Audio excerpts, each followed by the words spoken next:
સ્વર્ગવાસ થઈ ગયો છે। એકનો એક દીકરો અને આ દીકરા ઉપર રંડાપો ગાળતી અને 32 લક્ષણો હતો એટલે મોરબીનો જે રાજા છે એનો ગઢ દિવસે ચણે અને રાત્રે પડી જાય। દિવસે ચણે ને રાત્રે પડી જાય એટલે જ્યોતિષોએ કીધું કે આ ધરતી છે એ ભોગ માંગે છે અને 32 લક્ષણા પુરુષનું બલિદાન જો આપવામાં આવે, એનું માથું જો કાપવામાં આવે અહીંયા, તો જ આ ગઢ સંપૂર્ણ રીતે ચણાશે।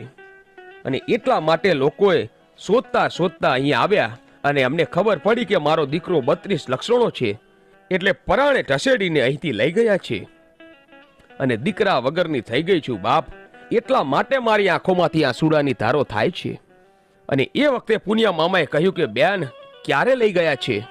તો કે હજી હમણાં જ, હજુ મોરબીના ગઢ સુધી પહોંચ્યા નહીં હોય। અને પછી તો કહેવાય છે કે પુનિયા મામાએ ત્યાંથી સાંઢ હંકારી અને મોરબીના આ વિડીયોનો બીજો ભાગ જોવો તો તમને મારી ચેનલની અંદર